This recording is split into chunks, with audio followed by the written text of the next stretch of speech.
Hello students, welcome back to प्रपॉन। चलिए आज अपना वीकली वीडियो करते हैं। पिछले वीक हमने शुरू किया every Sunday we shall be doing the important issues of current affairs through MCQs। जितने इंपॉर्टेंट इश्यूज हैं उनमें MCQs में कन्वर्ट करके उनको हम कवर कर लेंगे थ्रू दिस पर्टिकुलर फीचर। तो चलिए अगस्त के पहले वीक में क्या इंपॉर्टेंट इश्यूज रही, उनके क्या क्वेश्चन हैं, MCQs हैं, उनको डिस्कस करते हैं। पहला question, Minervarya pentali recently news में एक ये फ्रेज आपने देखा होगा, मिनरवर्या पेंटली।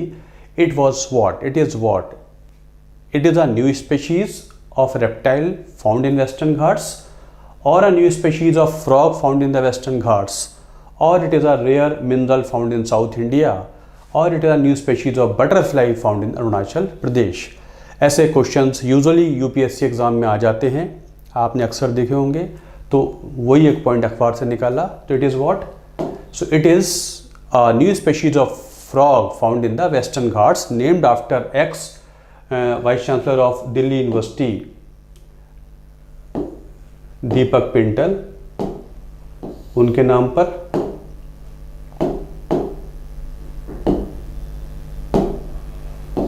दीपक पिंटल के नाम पर इसका नाम पेंटली। तो it is a species of frog in the Western Ghats which is rich in biodiversity. और अक्सर इससे क्वेश्चंस, जो भी डेवलपमेंट कुछ होता है, इससे क्वेश्चन आ जाते हैं। ये जो फ्रॉग जीनस है, ये इस पर्टिकुलर मिनरवर्या जीनस का ये स्मॉलेस्ट वर्जन अब तक आया है। तो this is about this thing. Significant is कि it is named after ex VC of Delhi university Deepak Pental. This is here the article from where it has been taken.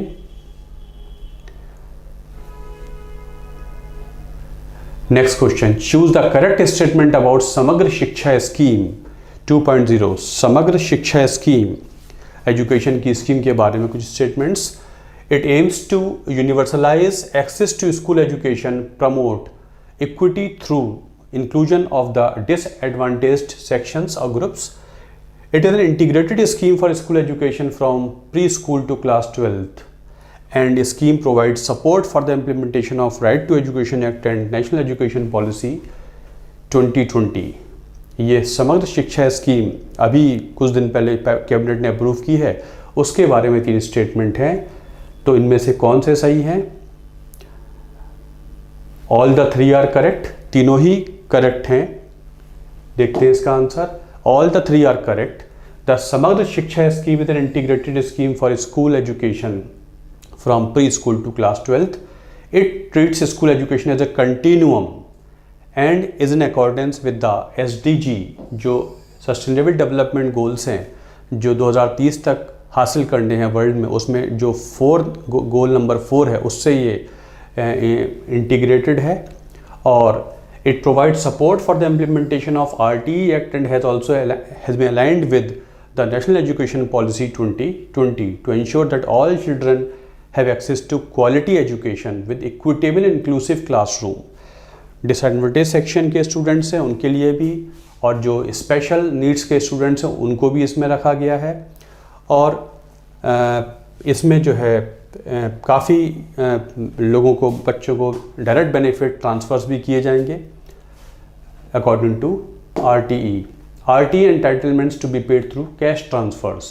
The समग्र शिक्षा scheme which has been extended till 2026 तक ये extend कर दी गई है। इसमें जो 11.6 lakh government and government aided schools with over 15 crore students are covered. Important point, it involves 60-40 split of funding from center and state governments। ऐसे पॉइंट्स एग्जाम में आ जाते हैं।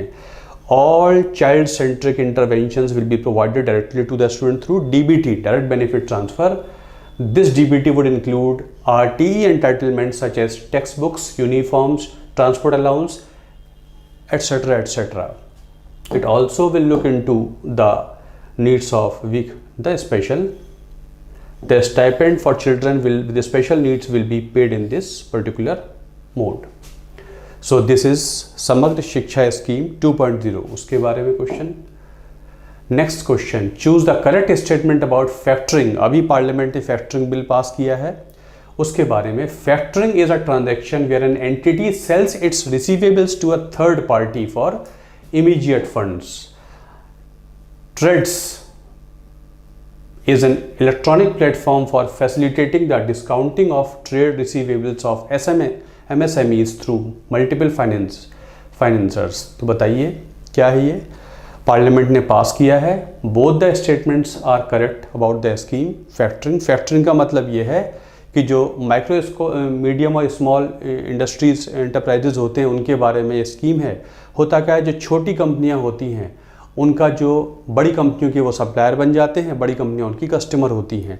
मान लीजिए कंपोनेंट मैन्युफैक्चरिंग कंपनी है, वो हीरो होंडा को सप्लाई करती है या टाटा स्टील को सप्लाई करती है, कोई भी कंपोनेंट सप्लाई करती है, बट उस कंपनी से उसको पैसा नहीं मिला है, उसको 100 रुपये मिल रहे हैं, तो वो क्या करेगी?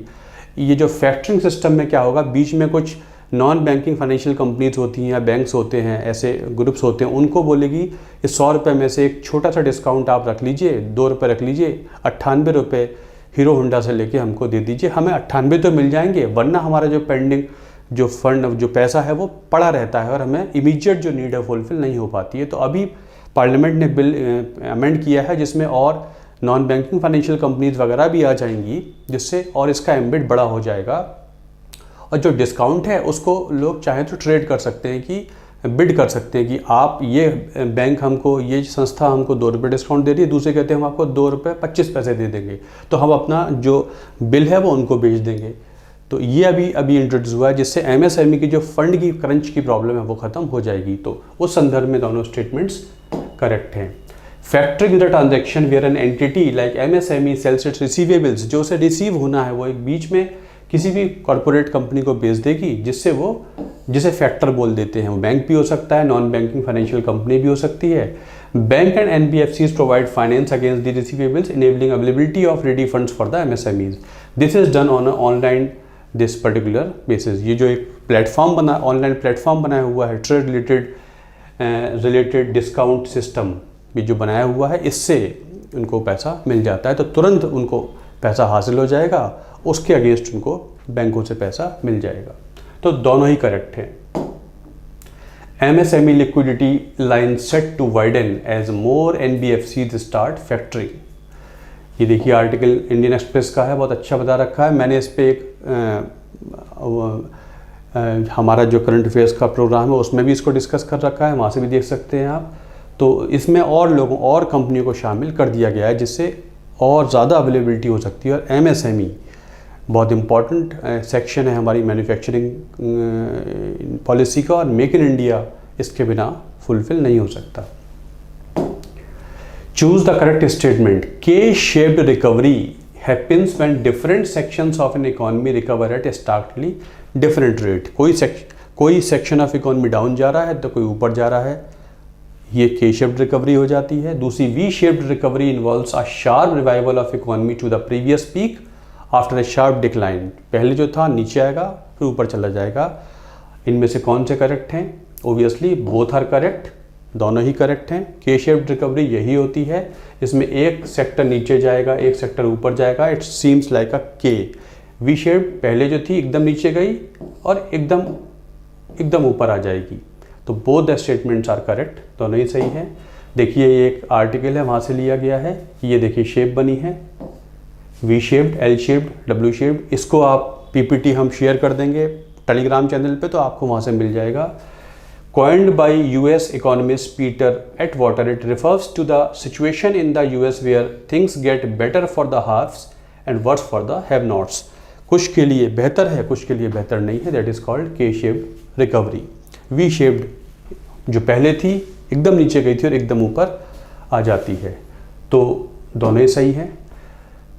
इन्वायरमेंट के कंटेक्स्ट में tightening the net report is published by which organisation. Environment के कंटेक्स्ट में tightening the net is published by which organisation? United Nation Environment Programme, IMF, Oxfam International, World Economic Forum. कौन इस report को निकालता है? This report is release by Oxfam International, वो निकालते हैं। A report tightening the net is published by Oxfam International. Oxfam International is an independent non-governmental organization formed in 1995. The report emphasizes that reducing emissions cannot be considered a substitute for cutting emissions. Emissions को जो उसका substitute नहीं है as per this particular report.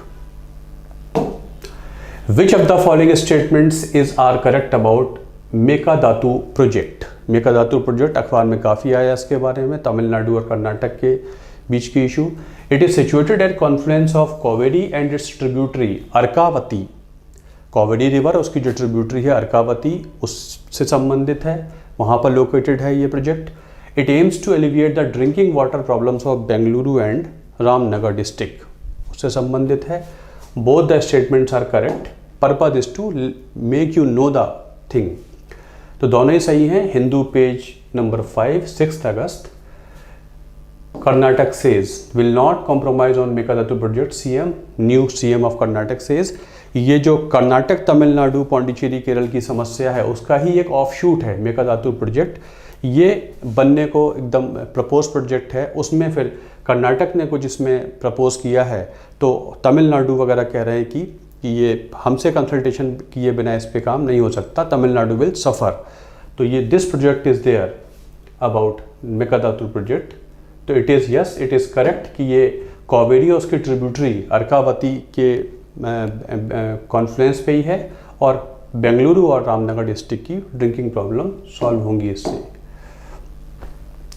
Next question, which of the following statements is incorrect? इनमें कौन सा incorrect है?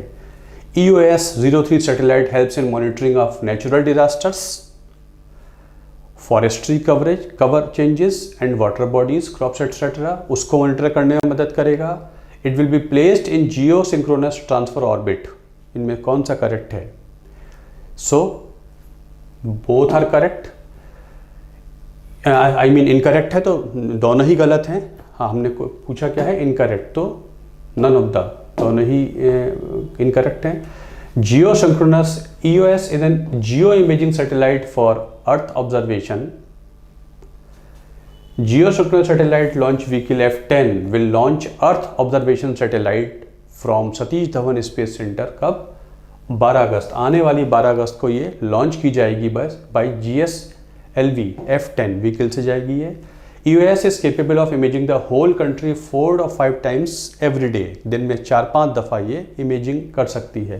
It is a state-of-the-art agile satellite that will be placed in the geosynchronous transfer orbit by GSLV F10. EOS would enable near real-time monitoring of natural disasters like floods, cyclones. In addition to natural disasters, EOS would also enable monitoring of water bodies, crops, vegetation condition and this thing. तो ये सारा इसमें cover होगा और 12 अगस्त को ये launch की जाएगी. हिंदू पेज नंबर 10, 6 अगस्त. Earth observation satellite to be launch on August 12. India's first heart failure bio bank has been inaugurated at. जो हार्ट की प्रॉब्लम्स हैं उनको और स्टडी करने के लिए, खास तौर से पोस्ट कोविड कंडीशंस में हार्ट प्रॉब्लम्स बहुत आ रही हैं, उनको स्टडी करने के लिए पहला ऐसा एक बायो बैंक इस्टेब्लिश किया गया है त्रिवेंद्रम में, तिरुवनंतपुरम में ये किया गया है जिससे स्टडीज़ और बेहतर हो पाएँ. इसके तहत क्या होगा? India first heart failure bio bank inaugurated at the Shri Chitra Tirunal institute of medical sciences at Thiruvananthapuram. It would collect blood biopsies and clinical data as a guide to future therapies. Heart की स्टडीज़ को डायग्नोज करेंगे उसको ठीक से समझने के लिए, ताकि जो डायग्नोसिस सही हो जाए तो प्रोग्नोसिस सही हो जाएगा, क्लिनिकल उसका जो मैनेजमेंट है वो बेहतर तरीके से हो जाएगा. तो उसके लिए ये चीज़ें बैंक की जाएंगी और उन पे स्टडीज़ की जाएंगी. तो it has been started at Thiruvananthapuram. India का ये पहला हार्ट फेलियर बायो बैंक शुरू हो रहा है. अगलेगा आइलैंड, अभी ये 2-3 दिन पहले न्यूज़ में आया था. ये कहाँ पर, किस कंट्री में सिचुएटेड है? आपने ध्यान दिया होगा, it is in Mauritius. Mauritius में एक आइलैंड पर ये बनाया गया है. इंडिया ने इसे बनाया है. अल जजीरा चैनल ने बोला है कि ये इंडिया की मिलिट्री नीड्स के लिए है. इंडिया ने इस पर कुछ आंसर नहीं दिया है, बट मॉरिशस ने बोला है इंडिया की मिलिट्री नीड्स के लिए नहीं है. तो दिस अगलेगा आइलैंड पर ये जो एयर स्ट्रिप वगैरह बनाई जा रही है ये मॉरिशस में इंडिया डेवलप कर रहा है. Mauritius. No plan to house Indian military base on Agalega island Mauritius. तो ये अल जजीरा ने रिपोर्ट किया है कि ये एयर स्ट्रिप जो बन रही है ये इंडियन मिलिट्री बेस यहाँ पर बनेगा, बट मॉरिशस गवर्नमेंट ने इसके लिए कुछ नहीं किया है। Work was under way on 2 projects agreed during Prime Minister Narendra Modi's 2015 visit to this. तो 3 kilometer air strip and a jetty they would soon be used, not be used for military purpose, ऐसा बोला गया है। So this is in Mauritius. Which of the following statements are correct? E-rupee is a digital voucher which a beneficiary get on his phone in the form of an SMS string or QR code. आपके code phone पे आ जाएगा और जिस काम के लिए ये दिया गया है आप उसे दिखा के, आपको इससे यदि किताबें मिलनी हैं तो आप QR कोड दिखा देंगे वहाँ पर तो आपको किताबें मिल जाएंगी, लेकिन किताबों के लिए तो किताबें मिलेंगी, इसकी जगह राशन नहीं मिलेगा। तो ये व्यवस्था की गई है कि जो इंटेंडेड मकसद है उस पैसे का, उसी पे ये इस्तेमाल हो पैसा, कहीं और इस्तेमाल ना हो जाए। E-rupee requires beneficiary to have a bank account, और जो E-rupee का सिस्टम है इसमें उस बेनिफिशियरी के पास बैंक अकाउंट होना चाहिए। इनमें कौन सा स्टेटमेंट करेक्ट है? पहला स्टेटमेंट तो करेक्ट है, सेकंड करेक्ट नहीं है। बैंक अकाउंट की जो कंडीशन है वो नहीं है इसके साथ। E-rupee is a person and purpose specific digital payment solution. Person specific है, पर्पज स्पेसिफिक है, आपने इसको चाहेंगे और इसको उसके बदले आपको वो चीज़ मिल जाएगी। It developed by this body UPI platform collaboration with ministry of this. E-rupee does not require beneficiaries to have a bank account. Bank account सबसे इंपॉर्टेंट पॉइंट है, इसमें बैंक अकाउंट होना ज़रूरी नहीं है। जो नेशनल पेमेंट पोर्टल वगैरह है वहाँ से इसका वो होगा और UPI सिस्टम पे चलेगा। Ministry of home and this health and family welfare, ये सब इसको कोलैबोरेशन के साथ है। Which of the following statements is are incorrect about Abanindranath Tagore? कल 7 तारीख के ये important questions. Abanindranath Tagore, he was founder of Indian society of oriental art, 1907 उसको बनाया था इन्होंने। His most celebrated piece Bharat Mata, एक पेंटिंग बनाई है, was created in response to कर्जन्स partition of Bengal. Bengal का जो विभाजन किया था कर्जन ने, उसके रिस्पॉन्स में इन्होंने एक भारत माता की पेंटिंग बनाई थी। Both are correct. He founded this Indian society of oriental art 1907, और 1905 में जब कर्जन ने बंगाल विभाजन किया था तो इन्होंने एक पेंटिंग बनाई थी जिसका नाम था भारत माता, जिसमें भारत माता अपने सन्स बेटों से ये आग्रह कर रही है कि मुझको आज़ाद कराओ। तो correct. Celebrations begin to mark 150 years of iconic artist Abanindranath Tagore. तो एक पेंटिंग इनकी है भारत माता। He was from the family of Rabindranath Tagore, उनके नेफ्यू थे। Which of the following statement is correct about national handloom day? National handloom day के बारे में है। It is celebrated to commemorate the Swadeshi movement which was launched against partition of Bengal. पहला statement, kasavu is a soft white off-white handloom cotton cloth with gold threaded borders originated in Maharashtra. ऐसे questions आपके exam में आ जाते हैं क्योंकि कल अखबार में ये सब चीज़ें आई थी तो एक क्वेश्चन बना लिया हमने। तो यस इट इज़ करेक्ट। 7 तारीख को, 7 अगस्त 1907 को कैलकाटा के टाउन हॉल में मीटिंग होती है। जब जुलाई में बंगाल विभाजन अनाउंस कर दिया गया था फॉर्मली कर्जन द्वारा, तो फिर जुलाई के महीने में हो जाता है। तो 7 अगस्त को कैलकाटा के टाउन हॉल में मीटिंग होती है। वहाँ पर फॉर्मली लॉन्च हुआ था स्वदेशी मूवमेंट और बायकॉट रिजोल्यूशन पास हुआ था इसी दिन, बायकॉट रिजोल्यूशन। तो उसी के उसमें ये नेशनल हैंडलूम डे मनाया गया था जिसमें बायकॉट किया जाएगा, मानचेस्टर के जितने कपड़े आते हैं उसे बायकॉट किया जाएगा और स्वदेशी कंपनियां वगैरह बनाई जाएंगी। Banga Lakshmi cotton mill, jute mills और कई सारी हैंडलूम कंपनियां शुरू हुई थी। कासावू जो ये soft white off white cotton gold plated gold borders के साथ है, ये केरला का हैंडलूम प्रोडक्ट है, नॉट ऑफ महाराष्ट्र। अखबार में बहुत सारे प्रोडक्ट आए हैं, उनमें से ये केरला का है। तो पहला सही है, दूसरा सही नहीं है। Kasavu is a soft white off white handloom cotton with gold threaded borders. It is originated in Kerala, Kerala में। पेज नंबर 11, 7 अगस्त। breaking tradition, this Kasavu sarees with nautical stripes and orange yellow with this thing. तो this is about Kasavu, ये भी आप देख सकते हैं. Which of the following statements are correct about Intergovernmental Panel on Climate Change?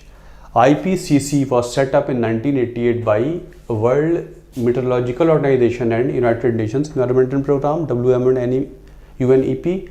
IPCC neither conducts any research nor does it monitor climate related data or parameters. ना तो कोई research करता है ना कोई क्लाइमेट रिलेटेड पैरामीटर ये monitor करता है, और ये इस 88 में क्रिएट किया गया था. बोथ आर करेक्ट, दोनों ही सही हैं, both are correct. It reviews and assesses the most recent scientific, technical and socio-economic information produced worldwide relevant to the understanding of climate change. Assessment report निकालता है, छठी रिपोर्ट की शुरुआत हो गई है. Its fourth assessment report won Nobel Peace Prize. जो चौथी assessment report थी इसकी, उसको Nobel Peace Prize मिला था.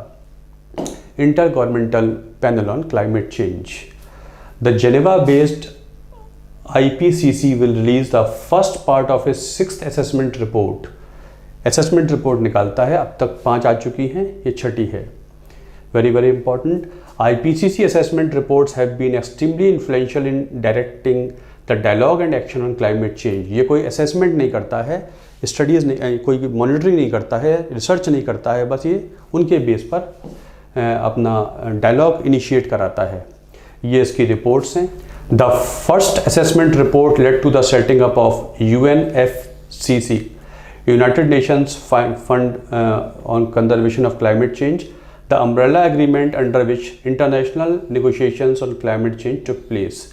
Second report led to the Kyoto Protocol that ran till last year, and the fifth assessment report which came out in 2014 guided the Paris Agreement. जो latest agreement चल रहा है जिसके बेस पे climate studies या policies चल रही हैं, वो जो 5वीं असेसमेंट रिपोर्ट थी उसके बेस पर चल रही हैं, पेरिस एग्रीमेंट. तो ये आर्टिकल बहुत यूजफुल है आपके लिए. You can go through this article. Pensilungpa glacier is located in, newspaper में आया कल. It is located in Ladakh. Ladakh में ग्लेशियर लोकेटेड है. This Ladakh glacier retreat due to warming, low winter precipitation finds a study. The study showed that glacier is now retreating at an average of 6.7 plus minus 3 meter per annum. ये retreat कर रहा है. The Pensilungpa glacier located in Ladakh's Zangsar Valley retreating due to increase in temperature and decrease in precipitation during winters, a recent study has told. This 2015, the Bardia Institute of Himalayan Geology in Dehradun autonomous body under DST has been working on various aspects of glaciology, glacier health mass study, monitoring, dynamics, discharge, etc. etc. उसके बारे में. तो it is located in Ladakh. This is another important point. इन questions के ज़रिए ये नहीं कहते कि as it is questions exam में आ जाएंगे, बट इन क्वेश्चंस के ज़रिए उन टॉपिक्स पे हमारी नज़र चली जाती है. पर्पस ये है. Which of the following statements are correct about Rabindranath Tagore? Rabindranath Tagore के बारे में कौन सा स्टेटमेंट सही है? He was the first non-European person to win Nobel Prize in Literature. पहला statement. He actively voiced feminine issues. महिलाओं की इश्यूज पर वो अक्सर लिखा करते थे, बात करते थे. बंगा दर्शन, a Bengali literary magazine, was founded by him. बंगा दर्शन नाम की मैगजीन उन्होंने स्टार्ट की थी. इनमें कौन सा स्टेटमेंट सही है? एज पर न्यूज़पेपर से लिए गए तीनों स्टेटमेंट. पहला सही है, यस ही गॉट, गीतांजलि के लिए उनको लिटरेचर में नोबेल प्राइज मिला था, और he spoke a lot about feminine issues. But Banga Darshan was not started by him. उन्होंने रीस्टार्ट की थी, स्टार्ट नहीं की थी. Banga Darshan was a Bengali literary magazine founded by Bankim Chandra Chattopadhyay in 1872 and रीसब्सक्रिटेटेड means restarted by 1901 under editorship of Rabindranath Tagore. Rabindranath Tagore ने इसको रीस्टार्ट किया था बंगा दर्शन को, even though it was started by Bankim Chandra Chatterjee. देखिए 7 अगस्त को उनका डेथ एनिवर्सरी होती है. This is this thing.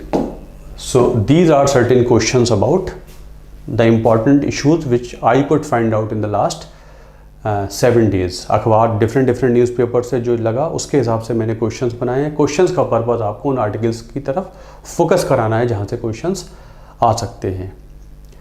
चलिए, thanks a lot for watching this video. Thank you very much.